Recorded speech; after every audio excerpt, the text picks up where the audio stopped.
Following President Yoon's calls for measures to prevent monopoly in the online platform market and promote healthy competition, the country's antitrust regulator is due to propose a bill to meet these goals. Moon Hye-ryeon has the details.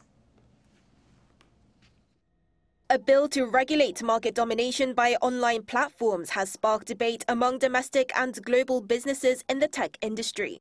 The Online Platform Fairness Act is currently being drafted by South Korea's Fair Trade Commission, with the bill set to be announced sometime next month. The FTC aims to prohibit unfair business practices and ease consumer burdens by restricting market leaders from keeping competition in check.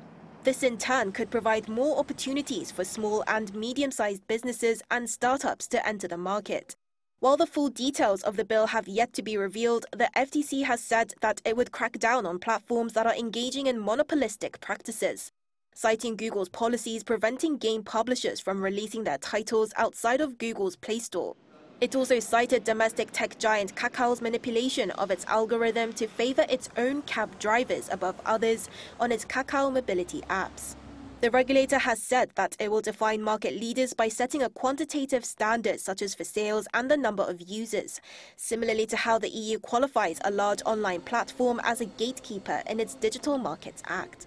But domestic startup firms were found to have concerns in a survey conducted by Startup Alliance Korea, with many saying that startups that are not profitable but have a large number of users face being regulated, which could hinder growth. In response to growing concerns from the tech industry, the government says it will limit the number of companies it defines as a market leader to 4 or 5 firms. These are most likely to be domestic tech companies Naver and Kakao, as well as global firms such as Google and Apple. The U.S. Chamber of Commerce voiced opposition to these proposed regulations, calling on Seoul to provide sufficient opportunity for dialogue with Washington and that the full text of the proposed legislation should be made publicly available. It's expected that it will take more than a year to implement the law even after the disclosure of the bill, considering the time it takes for the bill to pass through the National Assembly and subsequent subordinate laws to be enacted. Moon Hye-ryeon, Arirang News.